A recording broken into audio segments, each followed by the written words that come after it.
Le volume fonctionnel de la cinématique mandibulaire. Le volume fonctionnel des mouvements mandibulaires est constitué de l'ensemble des cycles des mouvements de chaque point mandibulaire. Quels en sont les déterminants, les moyens de l'évaluer, la limite du pathologique et du physiologique.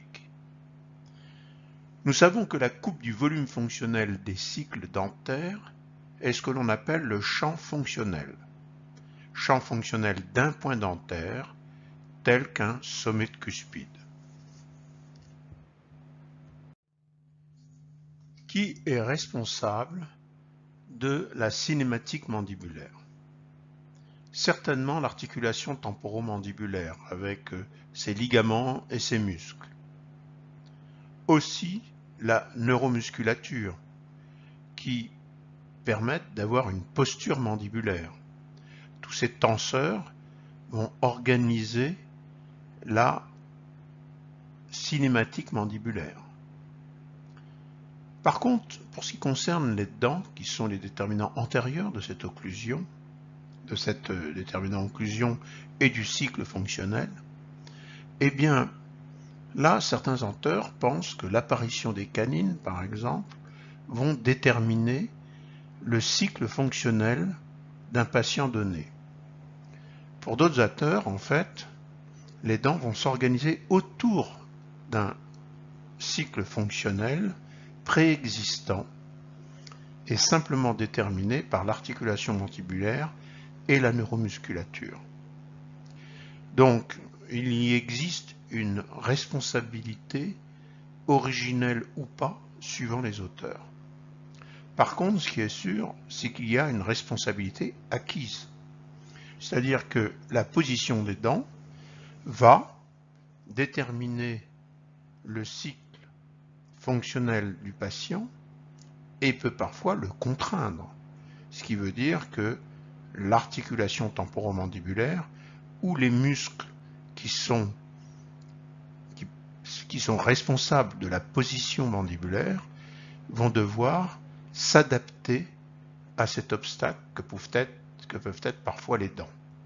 Nous sommes à ce moment-là à la limite du pathologique et du physiologique. Remarque. Le réflexe proprioceptif ne s'exprime cliniquement que lorsque deux dents se rencontrent. Lorsque ces deux dents sont dans des matériaux différents, tels que de la résine, du métal ou de la céramique, le signal envoyé au cerveau est différent selon les matériaux. Le réflexe du contact entre une dent et un corps, comme une gouttière ou plan rétro-incisif, ou encore un bridge supra-implantaire, s'exprime comme un réflexe extéroceptif. Ce signal extéroceptif s'exprime différemment suivant la qualité de la résine, par exemple, suivant son degré de polymérisation. Mojo. Il sera important de vérifier que le cycle mandibulaire soit le même suivant que l'appui point de départ est proprioceptif ou extéroceptif et suivant la qualité du matériau d'appui en réflexe extéroceptif. Dans le cas d'un traitement d'un édentement total, que ce soit en prothèse adjointe ou en prothèse supra-implantaire, il n'existe pas de récepteurs proprioceptifs desmodontaux. La cinématique mandibulaire dépend alors de relais somesthésiques qui sont extéroceptifs. Il nous faut alors redéfinir un couloir prothétique, une position anatomique des dents, qui soit esthétique et fonctionnelle. Et il faut aussi respecter la mémoire tissulaire. Deux possibilités cliniques. En prothèse adjointe complète, l'équilibration des dents postérieures permettra la stabilité occlusale des dents sur un articulateur programmé. En prothèse supra-implantaire, par contre, il faudra définir le volume fonctionnel en resculptant les faces palatines, par exemple d'un bridge provisoire, puis enregistrer ce déterminant antérieur de l'occlusion sur une table incisive d'un articulateur, qu'il soit réel ou numérique. Nous pouvons remarquer que le système somesthésique estéroceptif étant bien moins précis que le système proprioceptif, il est impératif d'élargir le volume fonctionnel afin d'être sûr de ne pas avoir d'interférence et de contraintes neuromusculaires. Cliniquement, l'observation des fractures des pièces prothétiques de prothèses supraimplantaires montre que les forces ayant créé ces fractures sont probablement dues au fait d'une sensibilité occlusale nettement moins précise. Lors d'un édentement total, comme en prothèse totale, l'absence de dents implique que seuls les déterminants postérieurs de l'occlusion, tels que l'articulation temporomandibulaire, conjuguée à la neuromusculature maxillomandibulaire, vont permettre une cinématique mandibulaire. C'est ce que nous venons de voir. Cliniquement, l'on peut remarquer que cette cinématique est le plus souvent floue. Aussi, il est nécessaire de lui donner un point de départ et d'aboutissement en fermeture. Le plus souvent, nous utilisons des appareils comme des points d'appui centraux, comme l'appareil de Landais. Le patient ayant alors un repère de départ et d'arrivée de ce cycle, celui-ci alors s'organise. Le montage de 31 et 41 ayant été effectué sur l'articulateur et reporté en bouche, animé, suivant la mémoire tissulaire pour ma part, nous avons donc maintenant un certain surplomb du groupe incivo-canin qui détermine une pente incisive. Cette pente incisive, dans le cas d'une prothèse adjointe totale bimaxillaire ou d'une prothèse adjointe totale unimaxillaire, ne doit pas être supérieure à 20 degrés, car sinon nous allons devoir construire des courbes de compensation sagittales qui vont être beaucoup trop importantes.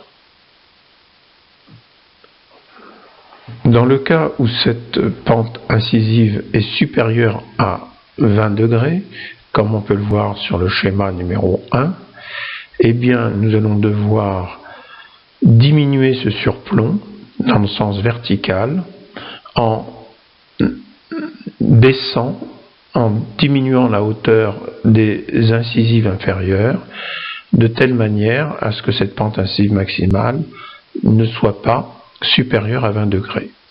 Nous aurons donc à ce moment-là un compromis entre l'esthétique et la fonction. Nous allons ensuite enregistrer sur une table incisive ou sur un matériau cette pente incisive suivant une trajectoire qui va donc de la relation mandibulo-maxillaire de référence à un bout à bout incisif, c'est-à-dire un mouvement de propulsion. Le montage des dents ayant été fait suivant des données anatomiques, fonctionnelles et esthétiques, nous avons alors à ce moment-là, comme nous l'avons vu, l'organisation d'une pente incisivo-canine que nous pouvons enregistrer effectivement dans un matériau plastique et qui va permettre ensuite de continuer notre montage fonctionnel postérieur. Il faut bien comprendre que ces mouvements de latéralité et de propulsion correspondent en fait à la limite de l'enveloppe fonctionnelle. L'enveloppe, c'est-à-dire du volume fonctionnel à l'intérieur de laquelle effectivement les mouvements mandibulaires vont pouvoir se faire, la cinématique mandibulaire pourra se faire. Nous avons surtout besoin du départ et de l'arrivée. Tout le reste du volume nous intéresse moins puisqu'il n'y aura pas d'effort sur les dents, il n'y aura pas d'interférence. Certains articulateurs présentent des tables incisives qu'on peut incliner dans le sens sagittal et grâce à des ailettes dans le plan frontal. Nous avons à ce moment-là une simplification de l'enregistrement du guide antérieur. Dans le cas de restauration dentaire, qu'elle soit unique ou plurale, que ce soit des restaurations simples en composite ou que ce soit des prothèses, le système proprioceptif desmodontal permet de retrouver ce volume fonctionnel avec l'aide du patient. Deux exemples cliniques, le fait de pouvoir sculpter une face palatine d'une incisive comportant une restauration par composite, il est possible de retrouver une forme identique de cette face à celle de l'incisive proximale, simplement avec un papier bleu, en demandant au patient de vérifier que cela n'y ait pas de gêne, et à chaque fois qu'il y a une gêne, de meuler ces traces en bleu. Tout doucement, par approximation, on voit se redessiner la face palatine à l'identique de l'incisive proximale. Un autre exemple est le fait de sculpter des faces palatines d'un bridge provisoire de 13 à 23, jusqu'à ce que le patient ne soit plus gêné. C'est-à-dire de même, on utilise un papier bleu. Ce papier bleu, le patient va grincer, va ouvrir, fermer la bouche, et nous allons lui demander qu'il n'y ait pas de gêne. Tout doucement, à force, nous allons retrouver des formes palatines sur ce bridge, et nous allons pouvoir ensuite vérifier que l'on puisse, dans le temps, vérifier qu'il n'y ait pas de décèlement de ce bridge ou de fracture de ce bridge. Nous aurons à ce moment-là une possibilité d'avoir déjà une bonne approximation de la limite de l'enveloppe des mouvements mandibulaires fonctionnels.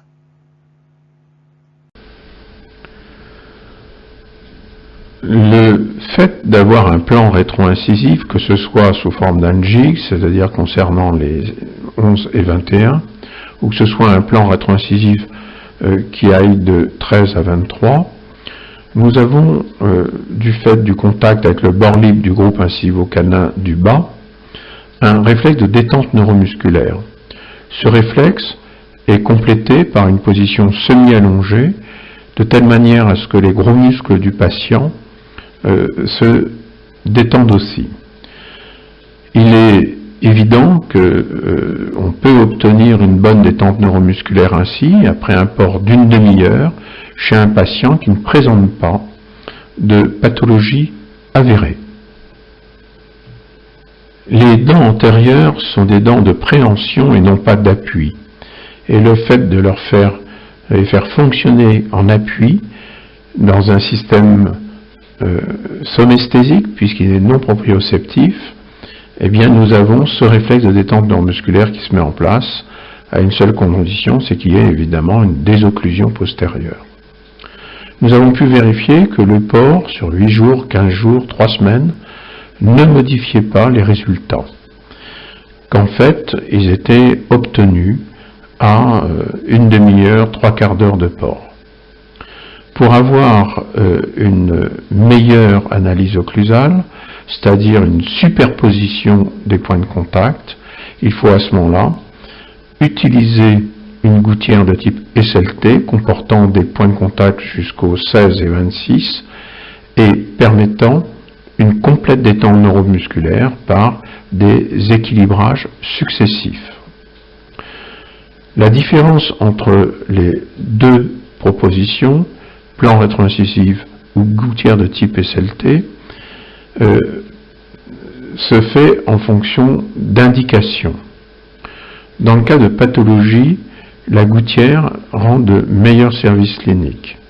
Dans le cas de non-pathologie avérée, il faut savoir que la reproduction à distance de la technique du jig ou du plan rétro-incisif montre que nous avons les mêmes points de contact sur les mêmes versants des mêmes dents. Mais que pour avoir une superposition de ces points, il faut en moyenne avoir 5-6 semaines de port nocturne d'une gouttière de type SLT rééquilibrée au moins une fois par semaine. Connaissant la relation mandibulo-maxillaire de référence, nous pouvons alors déterminer la première interférence, qui est l'interférence en occlusion, lorsque nous avons par exemple réalisé, imaginons, un composite.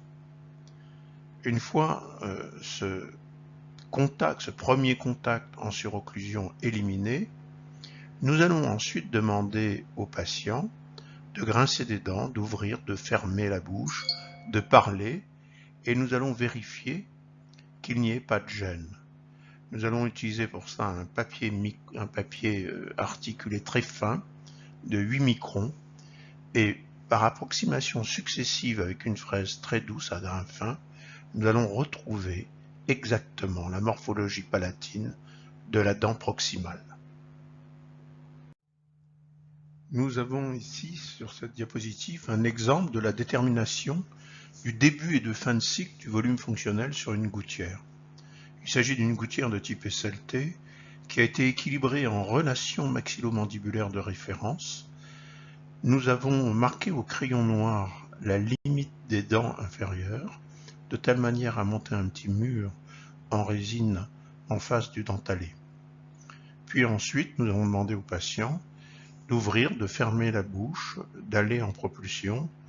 Nous avons enregistré une partie bleue avec un papier articulé de la gêne du patient et nous avons progressivement meulé cette partie bleue jusqu'à ce qu'elle soit acceptée par le patient, il n'y ait pas de gêne.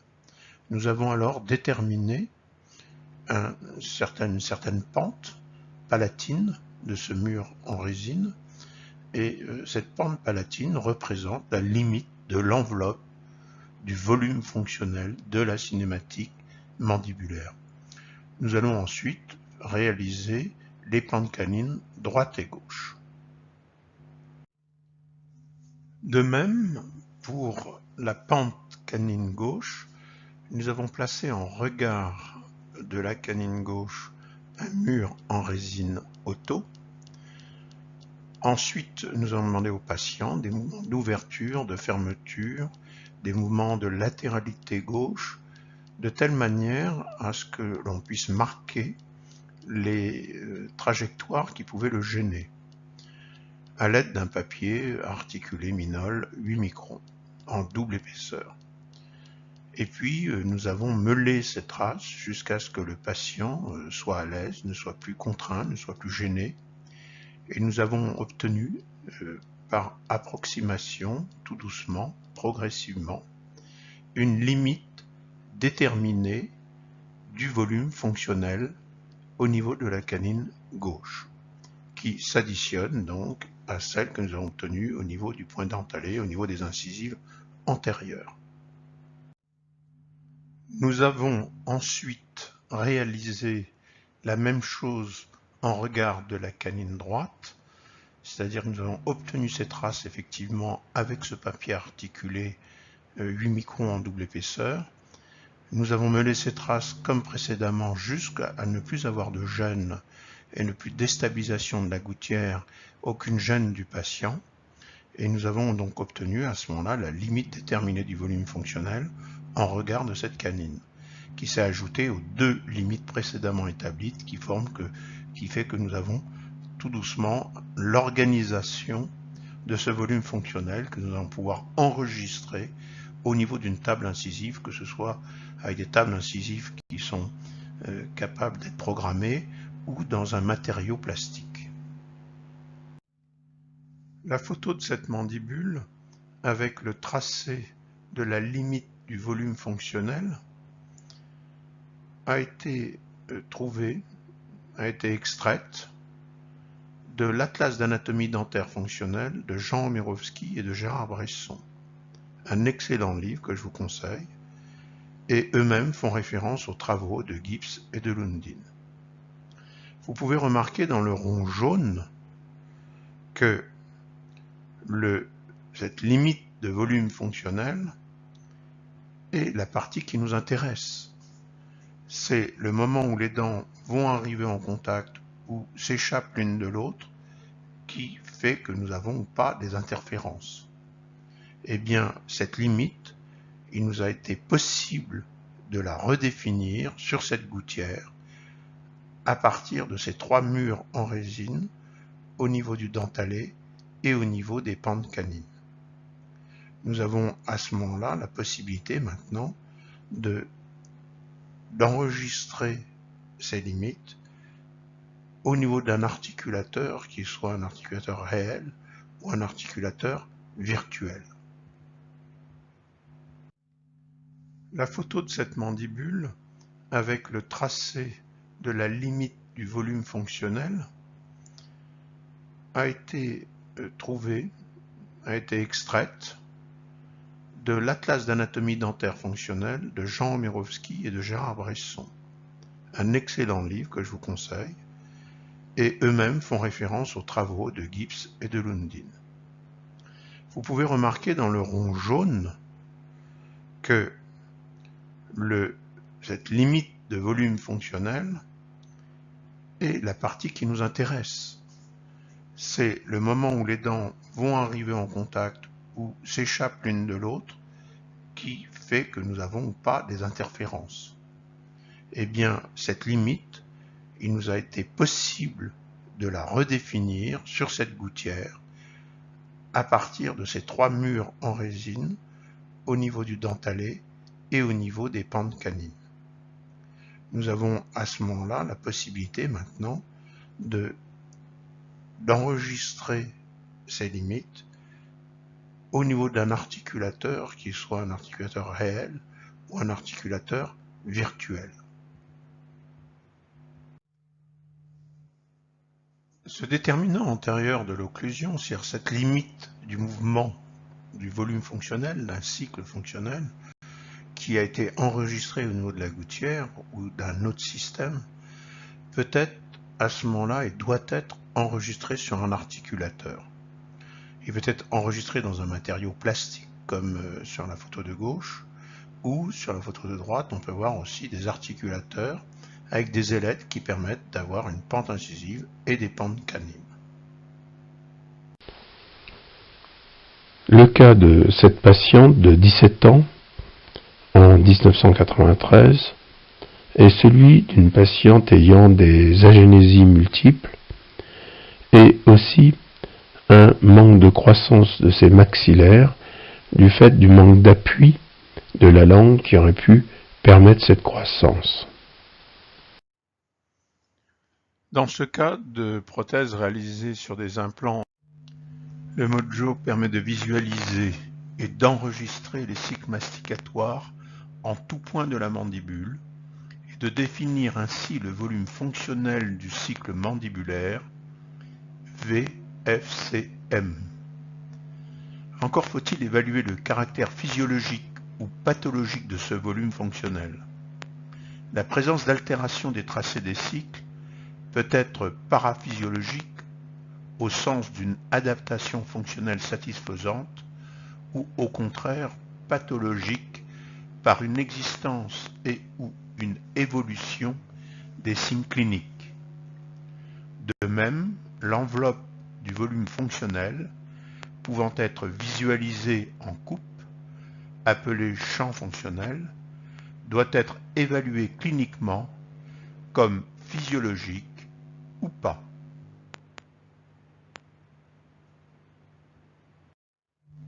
Ceci implique 1. De retrouver la relation maxillo-mandibulaire des références, RMR, telle qu'aucune contrainte musculaire et ou articulaire puisse exister. À savoir, un patient sur 65 n'en présente pas, suivant une étude personnelle. Si pas de traitement d'ortho ou fin de traitement d'ortho, après l'obtention de cette relation mandibulo-maxillaire de référence, par utilisation de l'extéroception, appui antérieur, gouttière, de visualiser et de supprimer le premier contact déflecteur induisant une déviation mandibulaire par contrainte musculaire et articulaire. Puis de comparer le cycle mandibulaire sur appui extéroceptif antérieur ou gouttière de mise en condition à celui existant.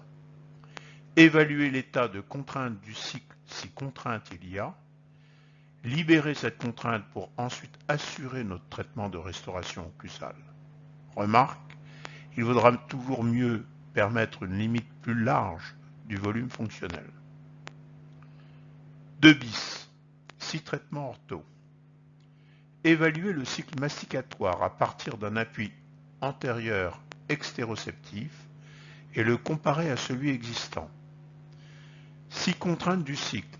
Évaluer les modifications apportées aux positions des dents et des possibilités techniques de différents traitements orthodontiques. Ceci doit être effectué en début de traitement, probablement en cours. Si des phases de traitement impliquent des surcompensations, alors là, point d'interrogation. Très certainement en fin de traitement, après alignement et le settling. Puis passer au paragraphe 2. Remarque, il vaudra toujours mieux permettre une limite plus grande du volume fonctionnel aussi. Nous allons voir un appareil numérique un peu particulier, qu'on s'appelle le Mojo, et qui permet d'enregistrer les mouvements mandibulaires. Vous voyez ici, il y a un casque crânien, il y a une autre partie qui est attachée à la mandibule, et ces capteurs nous permettent de savoir exactement ce qui se passe dans la bouche du patient. Il est sûr qu'il faudra avoir pris des empreintes optiques du maxillaire de la mandibule, et nous voyons ici en conditions réelles ce qui se passe entre la mandibule et le maxillaire. Nous avons la possibilité d'enregistrer les mouvements et les cycles masticatoires ou phonétiques d'un patient. Nous pouvons repérer aussi l'intercuspidie, voire les contacts prématurés, puisque les dents, lorsqu'elles s'approchent l'une l'autre en occlusion, eh bien, on peut détecter la distance qu'il y a entre chaque dent. Là, par exemple, on peut voir aussi ce qui se passe au niveau des articulations, puisque les articulations font partie du même solide. Donc, on peut très très bien vérifier s'il y a des ressauts, quelle est la valeur de la pente condylienne, de l'angle de Bennett ou du mouvement de Bennett. Vous voyez ici les enregistrements, aussi bien du dentalé que des ATM droite et gauche. Et là, on peut voir effectivement qu'il y a un petit ressaut au niveau de cette articulation. Donc c'est un moyen aussi de diagnostic qui est relativement intéressant en occlusion. L'approche de ces dents, là, on voit par exemple un charge de contact prématuré. Là, il y a quelque chose de très intéressant, c'est que la précision est de l'ordre du centième de millimètre. C'est-à-dire que quand les dents s'approchent, au moment où le patient arrive au contact, à peine au contact, on sait déjà où est le contact prématuré sans qu'il y ait un vrai contact. En orthodontie, eh bien, là, vous mettez en place votre dispositif et puis, ayant pris les empreintes optiques, vous allez pouvoir véritablement voir la valeur de votre occlusion. Est-ce qu'il existe des interférences? Est-ce que l'occlusion n'est pas saine? Est-ce que le patient est gêné? Vous allez pouvoir faire une véritable analyse fonctionnelle de cette occlusion. Pour définir un champ fonctionnel, c'est en fait l'espace dont a besoin la mandibule lors de ses fonctions. Ce champ fonctionnel, comme je vous l'ai dit, existe aussi bien au niveau des incisives antérieures, compris entre la face palatine des incisives du haut et vestibulaire des incisives du bas, que entre les cuspides vestibulaires du haut et les cuspides vestibulaires du bas, et aussi du côté lingual, le surplomb lingual entre les cuspides linguales. La nature de ce champ fonctionnel doit être telle qu'il n'y ait aucune interférence pendant les fonctions, c'est-à-dire aucune gêne, aucune contrainte sur la mandibule pendant les fonctions.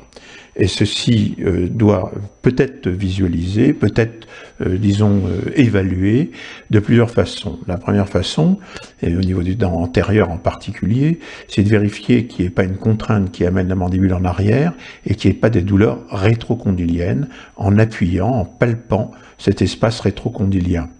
Deuxième moyen, c'est de vérifier qu'il n'y ait pas de mobilité antérieure, en mettant par exemple les dents, ses doigts sur les faces vestibulaires des dents du patient, en lui demandant de claquer les dents. Il ne doit pas y avoir de vibration plus importante, de contact plus important sur une dent que sur une autre. De même que lorsqu'il fait des mouvements de propulsion, il ne doit pas y avoir une dent qui doit être plus contrainte qu'une autre. En dernière chose, on peut vérifier qu'il n'y ait pas d'abrasion des dents antérieures, montrant que le patient ait besoin de venir s'appuyer sur les dents antérieures parce que ce champ fonctionnel est trop fermé et l'enferme de trop. Dernier moyen de vérifier si ce champ fonctionnel est correct, eh bien c'est lors de l'analyse occlusale de vérifier que le patient n'ait pas besoin de partir en avant pour pouvoir se libérer, et de ce fait-là, on retrouve des contacts essentiellement antérieurs et pas de contact postérieur sur les modèles d'analyse. Donc il y a quand même des moyens qui permettent de vérifier si ce champ fonctionnel est correct ou pas. Au niveau postérieur, on vérifiera surtout qu'il n'y ait pas d'interférence et que le patient n'ait pas l'impression d'être pris dans une boîte. Encore faut-il qu'il puisse en avoir l'expérience, parce que si le patient depuis son enfance est pris dans cette boîte, il a l'impression que cette boîte est normale et naturelle. C'est pour ça qu'il est un peu plus difficile de vérifier si ce champ fonctionnel postérieur est correct. Le plus simple, c'est de vérifier que l'axe des molaires du haut et des molaires du bas, et des prémolaires du haut et des prémolaires du bas, soit strictement identique au maxillaire et à la mandibule. Si les dents s'affrontent suivant des axes qui se confondent, à ce moment-là, on sait très très bien qu'on aura probablement, à moins d'avoir un problème de morphologie, on devrait avoir des champs fonctionnels qui soient corrects au niveau postérieur. La nature du champ fonctionnel postérieur, lui aussi, est inhérent soit à l'axe des dents, soit à la morphologie des dents. Dans de très très rares cas, il m'est arrivé que des patients avaient des axes de dents parfaits, bien l'un en face de l'autre, tels que les 6 soient vraiment en contact étroit et correct, mais les morphologies étaient très très très importantes. On a l'impression, ce sont des gens qui parfois ont 30-35 ans et se retrouvent avec des cuspides très pointus, pas du tout usés, et on s'aperçoit que ces cuspides sont importantes, et le patient en général met cet air important, il est contraint, il est pris, il est emboîté, l'engrainement est tel qu'il nous donne l'impression d'emboîtement, le patient n'est pas du tout libre en latéralité, et c'est vrai que ça c'est essentiellement dû à un problème de morphologie. En fait, en orthodontie, c'est très rarement une erreur que j'ai vue en denture naturelle, mais pas en traitement d'orthodontie. En orthodontie, ce qui se passe le plus souvent, c'est l'axe de la 6 inférieure et de la 6 supérieure sont pas l'un en face de l'autre, et il y a une fermeture du champ fonctionnel vestibulaire. C'est l'erreur la plus classique que l'on peut voir en orthodontie. Ce chemin, ce champ fonctionnel peut être aussi étroit, avec une verticalisation de la cinématique d'un patient défini, et pour un autre patient, on peut aussi avoir, un patient plus laxe, on peut avoir aussi un champ qui nécessite d'être beaucoup plus horizontal et beaucoup plus large, beaucoup plus important. Donc là encore, un bon moyen, c'est de vérifier déjà qu'il n'y ait pas d'interférence pour un guide antérieur correct, pour un champ fonctionnel antérieur correct, de bien vérifier qu'il n'y ait pas d'interférence au niveau postérieur. Je pense que c'est le minimum. Donc en fait, pour l'analyse du champ fonctionnel postérieur, au moins une question: existe-t-il une interférence occlusale en dynamique? Sur ces photos et sur le schéma, nous pouvons remarquer qu'il n'y a pas coïncidence entre le parallélisme des axes de la 16 et de la 46. Il y a à ce moment-là une fermeture du champ fonctionnel en vestibulaire. Il y aura donc une contrainte au niveau de la musculature et au niveau des articulations. Il est important d'assurer un verrou d'occlusion, c'est-à-dire d'avoir une mésio-palatine qui soit bien en face de la fosse et au contact de cette fosse, des différentes cuspides composant cette fosse. Et il est absolument nécessaire que le champ fonctionnel, c'est-à-dire le surplomb vestibulaire et le surplomb lingual, soient de même qualité. Le seul moyen est de vérifier qu'il y ait un parallélisme des axes des 16 et 46. Et cela est valable pour l'ensemble des prémolaires et des molaires. C'est-à-dire que toutes les prémolaires et molaires maxillaires et les prémolaires et molaires mandibulaires doivent avoir des axes parallèles entre eux qui permettent d'avoir un surplomb vestibulaire correct et un verrou de l'occlusion. Supérieur permet de passer en classe 1. Vous voyez bien que la 16 et la 46 semblent être dans un bon rapport. Cuspide embrasure au niveau des prémolaires. Nous regardons du côté lingual, nous voyons que cuspide embrasure au niveau des prémolaires correct, mais par contre au niveau de la 16 et de la 17, nous n'avons pas une cuspide mésiopalatine qui se trouve être dans la fosse, donc pas de verrou de l'occlusion.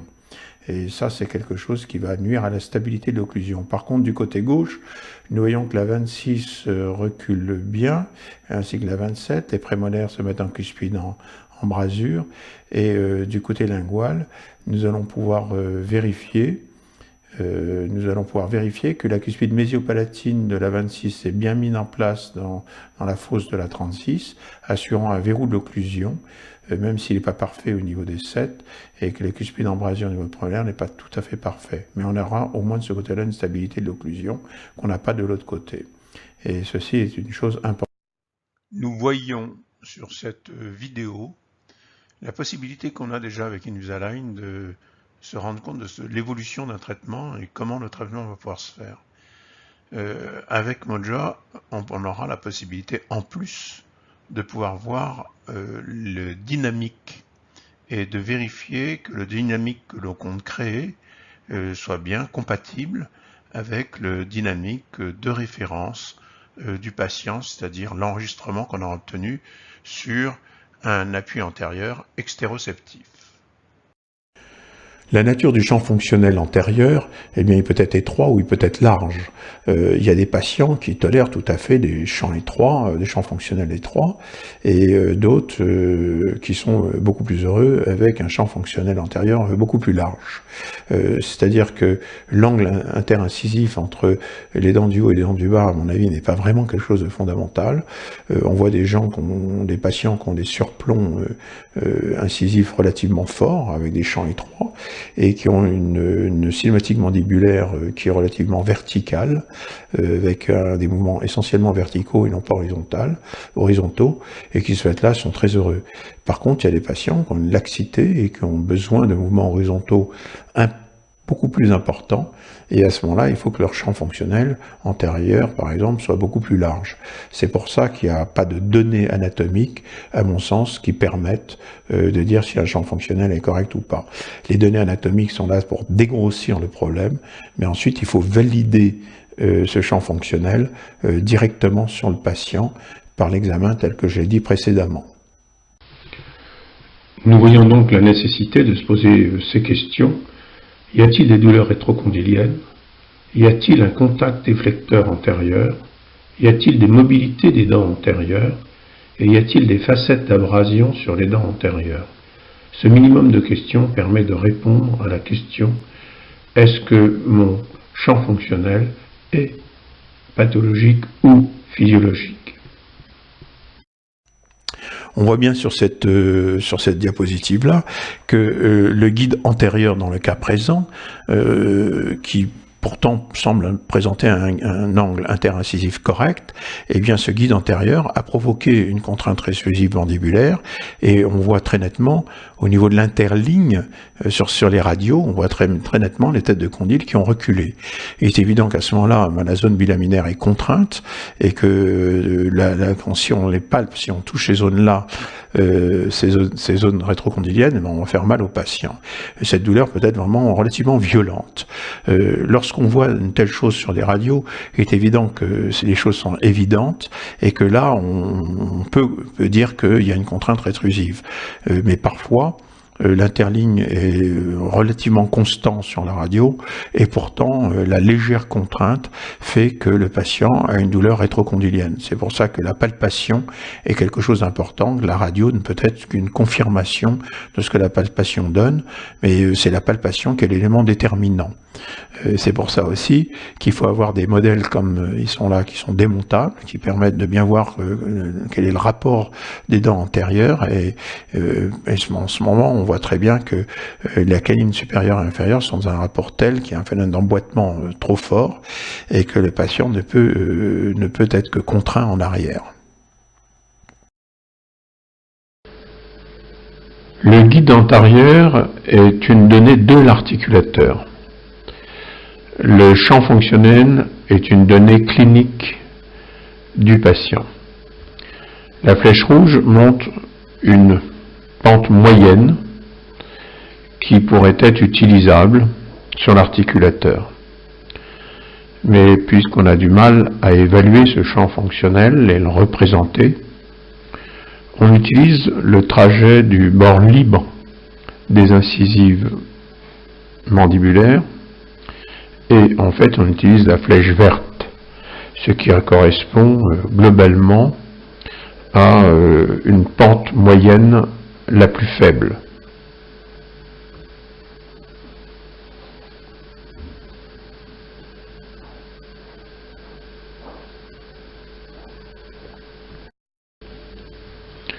Le guide antérieur est donc une donnée de l'articulateur qui va induire un type de morphologie occlusale des dents postérieures.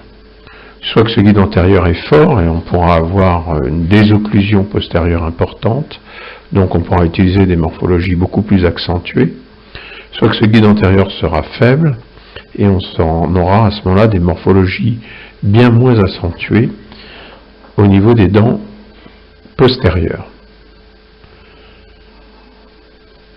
En fait, le guide antérieur donne une première approximation de l'accentuation et de l'organisation des morphologies occlusales.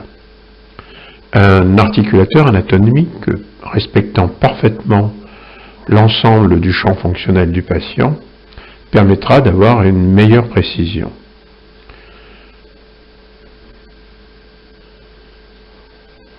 Encore faut-il que cette précision soit utile. Lorsqu'on a une fonction canine avec un désengrainement postérieur important, on n'a pas besoin d'accentuer de manière importante les morphologies. Par contre, si on a un guide antérieur très faible, parce que le champ fonctionnel lui-même est faible, c'est-à-dire qu'il est large et il est peu haut, il a peu de hauteur, eh bien à ce moment-là on a des morphologies qui doivent être optimisées pour être sûr d'avoir un bon calage postérieur, un bon verrou de l'occlusion, sans aucune interférence.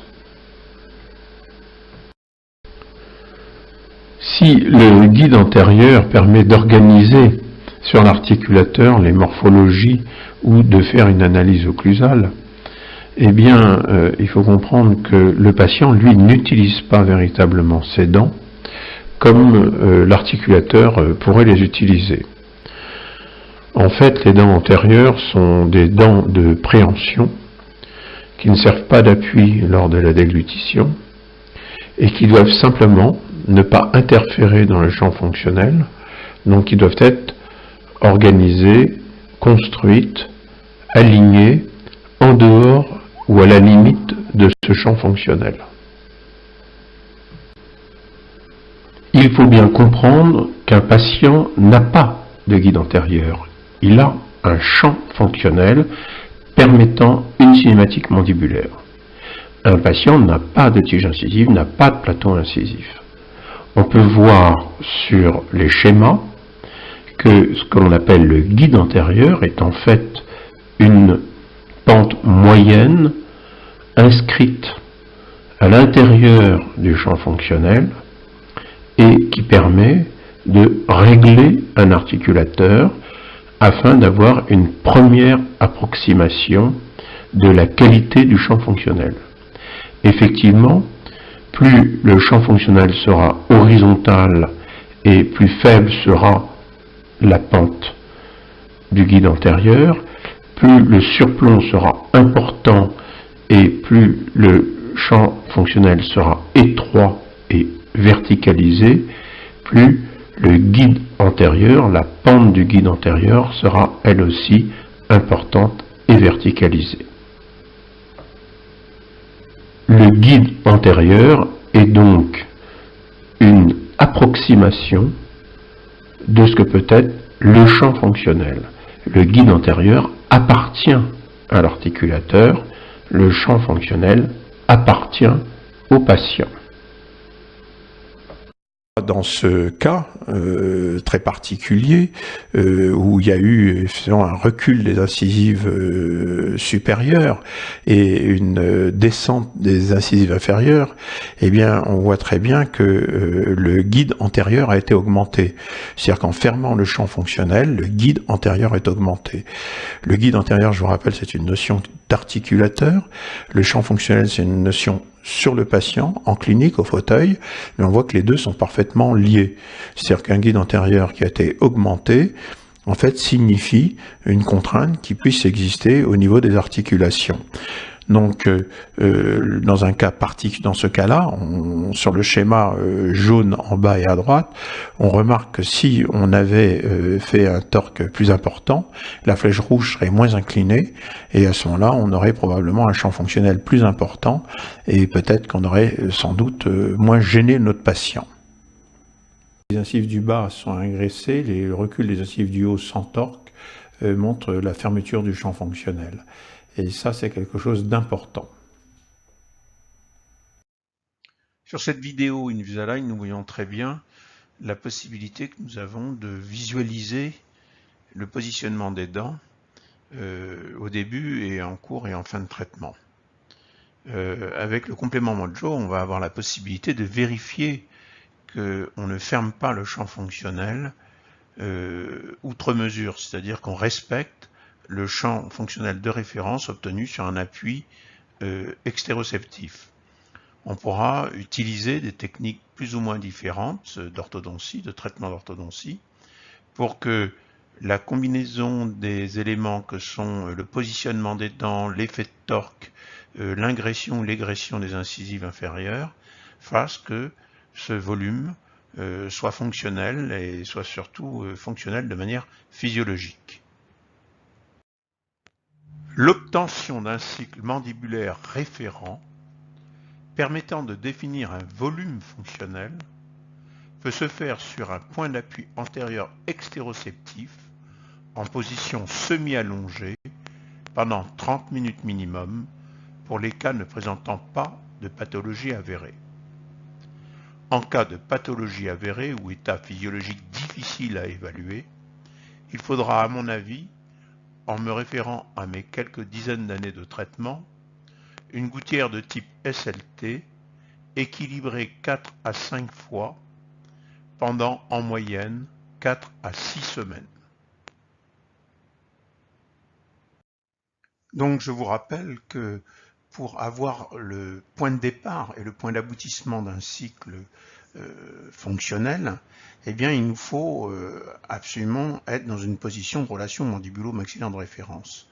Et c'est ce qu'il va nous falloir en premier, c'est d'avoir un contact extéroceptif tel qu'on ait cette relation mandibulo-maxillaire de référence. Et pour ce faire, il nous faudra un point d'appui antérieur qui soit, par exemple, un plan rétro-incisif, et nous allons voir comment on peut très facilement en faire. Un deuxième moyen est l'utilisation d'un plan rétro-incisif en résine thermoplastique, par exemple, réalisé sur une gouttière thermoformée. D'après les études faites dans les thèses d'Aurélie Favre, Caroline Lu et l'expérience lérinique de Karen Pouligen, eh bien, nous pouvons vérifier que un plan rétro-incisif, un jig, comme d'ailleurs une gouttière mandibulaire, provoque effectivement une certaine détente neuromusculaire en étant porté simplement pendant une demi-heure. Que cette détente neuromusculaire permet une analyse occlusale avec une approximation telle que les points soient sur les mêmes versants cuspidiens à plusieurs semaines d'intervalle si on répète l'opération. C'est la différence avec la gouttière de type SLT qui, elle, permet à 8 ou 15 jours d'avoir une superposition des points. Il est sûr que dans 99% des cas, en orthodontie ou dans des cas simples de prothèse, ce simple procédé de jig ou de plan rétro-incisive est suffisant pour faire une bonne analyse occlusale. Nous voyons sur ces images que lorsqu'il y a un contact d'éclecteur qui induit un mouvement de latérodéviation, eh bien nous avons des contraintes au niveau des articulations, aussi des contraintes neuromusculaires. Ces contraintes peuvent être acceptées ou ne pas être acceptées par le patient. Quoi qu'il en soit, c'est ce contact, cette déflexion due à ce contact prématuré, fait que l'intercuspidie que nous avons n'est pas une intercuspidie physiologique, mais une intercuspidie habituelle. Nous avons vu que un contact déflecteur induit une latérodéviation avec l'obtention d'une intercuspidie habituelle. Si on supprime ce contact déflecteur, eh bien on se retrouve face à une nouvelle intercuspidie. Le patient étant sain, entre guillemets, n'ayant pas besoin de traitement d'orthodontie, on peut considérer alors que cette intercuspidie dite maximale soit physiologique. De même, lorsque l'on est en fin de traitement d'orthodontie, que les dents sont parfaitement alignées, on pourrait aussi, si l'occlusion est correcte, considérer que cette intercuspidie est physiologique. C'est en fait l'apparition de ce contact déflecteur qui a fait que nous avons une intercuspidie habituelle différente d'une intercuspidie maximale. Après avoir vu en statique les contacts déflecteurs et les contacts de surocclusion qui augmentaient la dimension verticale et qui devaient de ce fait être éliminés, les contacts déflecteurs en plus induisant des déviations mandibulaires, il nous reste maintenant à traiter un troisième type de contacts nociceptifs qui sont les interférences occlusales. Ces interférences occlusales sont beaucoup plus difficiles à pouvoir être objectivées sur un articulateur. Aussi, on a tendance en général à les rechercher directement en bouche, en vérifiant qu'ils n'existent pas. Une interférence occlusale particulière est celle qui serait des contacts d'interférence occlusale du côté non travaillant. Certains auteurs disent qu'on peut avoir ces contacts, ces interférences occlusales non travaillantes sans pathologie.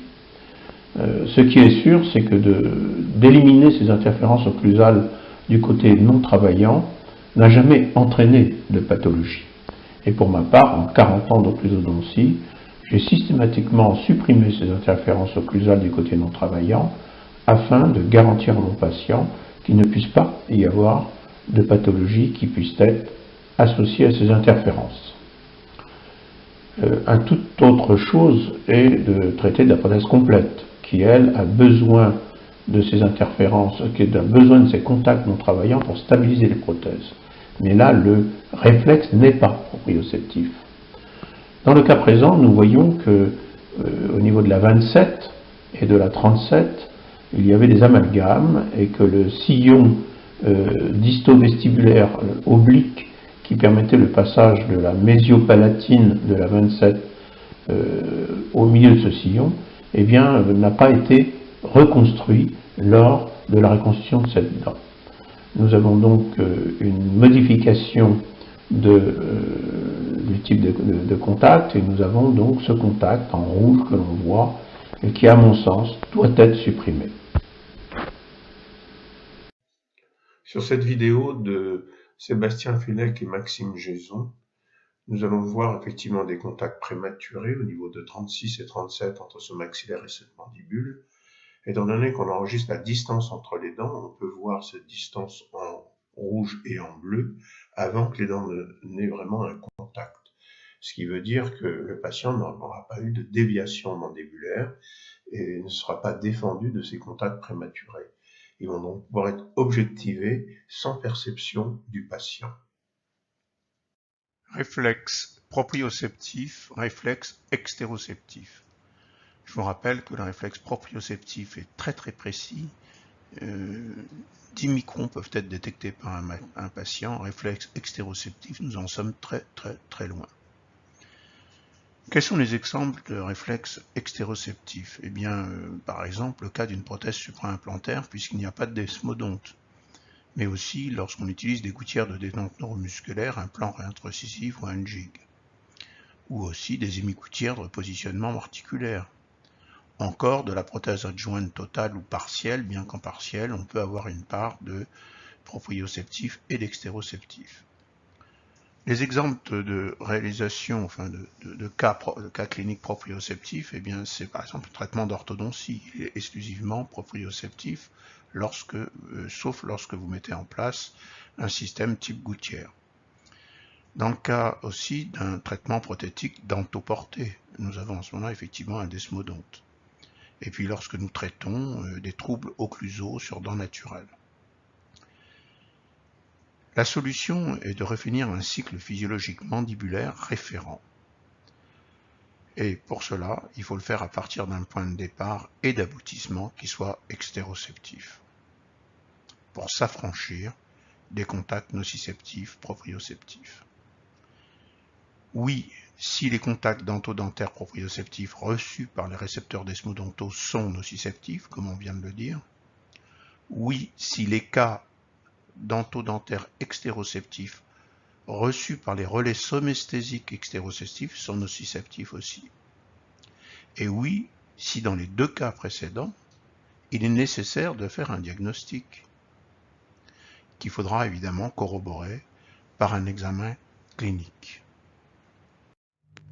Vive Mojo encore. Il va être facile de résoudre la possibilité d'optimiser des morphologies occlusales devant avoir des pentes cuspidiennes faibles, en ayant un verrou de l'occlusion optimisé, en intégrant des déterminants de l'occlusion à la CFAO ou à un articulateur, en particulier les mouvements transverses de type mouvement immédiat de Bennett. Un cas clinique le plus souvent rencontré étant celui d'une occlusion de classe 3 avec un champ fonctionnel très large type ruminant.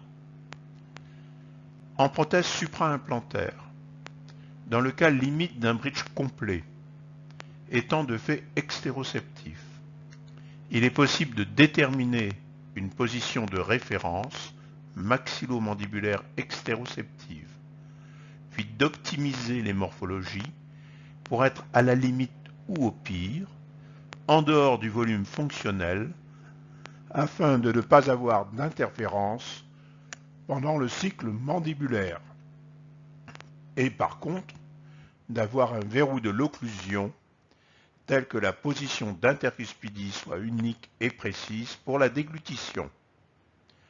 Cette position de référence, de relation mandibulo-maxillaire de référence extéroceptive, telle que le cycle mandibulaire référent, soit définie, implique une mise en condition neuromusculaire et articulaire telle qu'il n'y ait plus de contraintes musculaires et articulaires. Un point de départ du cycle mandibulaire obtenu par extéroception suivant les principes des gouttières SLT, soit un réflexe extéroceptif obtenu à l'aide d'un matériau d'une dureté type gouttière SLT, un engramme obtenu par un état de surface non poli et une planitude la plus douce possible. Dans le cas qui nous occupe, qui est l'orthodontie, eh bien, on se retrouve dans un cas un peu particulier parce que en orthodontie, le patient a une intercuspidie qui, par définition, est pathologique. Sinon, il ne viendrait pas se faire soigner par un orthodontiste. Cette intercuspidie étant par définition pathologique, les contacts sont nociceptifs, même s'ils ne s'expriment pas de manière complètement avérée. Et il faut donc à ce moment-là s'organiser différemment. C'est-à-dire qu'on se retrouve un peu dans le même cas qu'une prothèse supraimplantaire. On va devoir isoler les dents maxillaires et mandibulaires de telle manière à avoir un contact qui soit extéroceptif, comme cette prothèse supraimplantaire, et premièrement définir une relation mandibulo-maxillaire de référence grâce à cette gouttière ou ce plan rétro-incisif ou ce jig. Et une fois qu'on a l'origine, le point origine du cycle et le point d'aboutissement de cycle, et bien à ce moment-là, on va pouvoir enregistrer, comme on l'a montré sur des gouttières ou sur le Mojo, on va pouvoir enregistrer une forme de cycle qui sera vraiment une forme de cycle référente. Effectivement, cette intercuspidie dépend des malpositions, des axes des dents qui sont fausses, ce qui fait que les trajectoires cuspidiennes sont forcément fausses. Et c'est pour ça qu'on est obligé de s'affranchir du réflexe proprioceptif et utiliser un réflexe extéroceptif avec un objet entre les dents qui peut être, comme je l'ai dit, soit une gouttière, soit un plan rétro-incisif, soit un jig. Ce cas clinique présente un champ fonctionnel très fermé, un angle interincisif quasiment inversé, une 21 qui semble être dévitalisée, la 31 et la 41 qui ont des petites déhiscences. Tout ceci semble effectivement montrer qu'il y a une petite pathologie. Encore faut-il la vérifier cliniquement. Est-ce que ce champ fonctionnel est pathologique? Nous devons, dans un premier temps, vérifier la neuromusculature. Deuxièmement, s'il n'y a pas des douleurs rétrocondyliennes, dues à une position rétrusive des ATM. Et puis ensuite, faire une analyse occlusale après détente neuromusculaire et surtout être sûr qu'il n'y ait plus de contrainte articulaire. Et à ce moment-là, cette analyse occlusale montrera s'il y a des contacts antérieurs en premier ou pas. Si ce champ fonctionnel est pathologique, à ce moment-là, le volume fonctionnel sera contraint et sera diminué. Et la neuromusculature devra effectivement s'organiser pour que ce volume soit le plus étroit possible. Et c'est ainsi qu'on a des contraintes neuromusculaires et on aura donc des muscles qui seront tendus. Dans le cas où ce champ fonctionnel est physiologique, à ce moment-là, on aura une détente neuromusculaire et aucun problème articulaire. Il ne faut pas préjuger de la physiologie ou de la pathologie d'un champ fonctionnel, même si quelques signes comme ça cliniques peuvent nous donner à penser que. Par contre, nous avons l'obligation systématiquement pour chaque patient de vérifier la qualité du champ fonctionnel. Après avoir vérifié que le champ fonctionnel antérieur est correct sur un patient, il faut vérifier ce qui peut se passer au niveau postérieur. Effectivement, le volume fonctionnel concerne toutes les dents maxillaires et mandibulaires. Sur ce cas clinique, nous voyons que les axes des prémolaires et molaires supérieurs n'est pas du tout parallèle aux axes des prémolaires et molaires inférieurs. Ce qui veut dire que, dans ce cas, le surplomb vestibulaire a été fermé. Il nous faut absolument vérifier qu'il n'y ait pas d'interférence. Si le champ fonctionnel antérieur est correct, il suffit de demander à ce moment-là au patient de faire des mouvements de latéralité et de propulsion et de vérifier avec une toute petite feuille de 7 microns dent par dent qu'il n'y ait pas d'interférence. Ou encore mieux, de vérifier sur l'articulateur lors de l'analyse occlusale qu'il n'y ait pas d'interférence. Ce cas clinique présente des angles interincisifs qui ne sont pas corrects au niveau des incisives centrales, mais aussi des incisives latérales. Et on peut se demander si véritablement le champ fonctionnel est correct sur cette patiente. Aussi, la première des choses est de vérifier si ce champ fonctionnel est physiologique ou pathologique. S'il est pathologique, eh bien, il faut le comparer à un champ fonctionnel de référence en utilisant un appui extéroceptif, un appui antérieur extéroceptif, et puis ensuite définir la position des dents par rapport à ce champ fonctionnel. Si par contre ce champ fonctionnel est accepté par le patient et physiologique, à ce moment-là, il est intéressant de pouvoir enregistrer avec un appareil tel que le Modjov le champ fonctionnel et de pouvoir situer les dents, la position de ces dents, l'effet torque, etc., de telle manière à ce que le champ fonctionnel soit aussi respecté. Ce cas clinique présente un angle interincisif complètement inversé, avec un champ fonctionnel complètement inexistant, particulièrement au niveau des dents antérieures. La fermeture de ce champ fonctionnel trouve aussi son expression dans les indentations existantes sur le bord de la langue. Probablement que ce patient interpose la langue pour pouvoir déglutir et surtout se reposer de cet emboîtement qui est forcé par la position de ses dents. Il est impératif sur un patient comme cela de faire d'une part évidemment un examen clinique qu'on doit faire à tout patient de l'équilibre neuromusculaire, mais aussi des contraintes articulaires, et particulièrement dans ce cas-là des douleurs rétrocondyliennes, mais aussi de faire une analyse occlusale. C'est là où un appareil comme le Modjo peut être très très intéressant, parce qu'il va nous montrer à quel point ce champ fonctionnel peut devenir étroit et à quel point la neuromusculature va devoir se tendre et devoir se contraindre pour pouvoir respecter l'étroitesse de ce volume fonctionnel induit par un mauvais positionnement des dents. La réalisation prothétique ou le traitement orthodontique ne doivent pas être simplement guidés par des données anatomiques ou esthétiques. Nous devons au patient le rétablissement des fonctions, particulièrement de déglutition, de mastication, de phonation, mais aussi indirectement de posture. Aussi, il est important que nous puissions faire un état des lieux d'une fonction particulière qui est d'une part une fonction occlusale statique et d'autre part une fonction occlusale dynamique. La fonction occlusale statique nous est donnée par une référence mandibulo-maxillaire obtenue à partir d'un point d'appui extéroceptif tel qu'un plan rétro-incisif ou une gouttière ou un jig.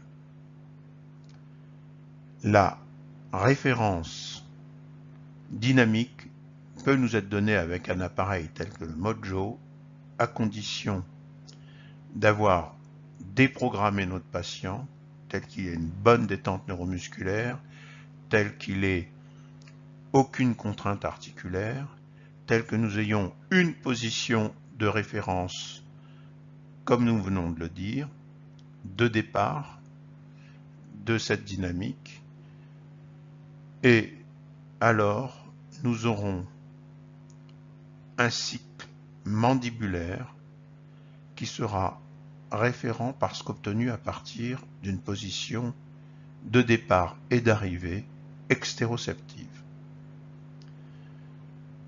Nous avons aussi la possibilité clinique de vérifier que le champ fonctionnel est correct.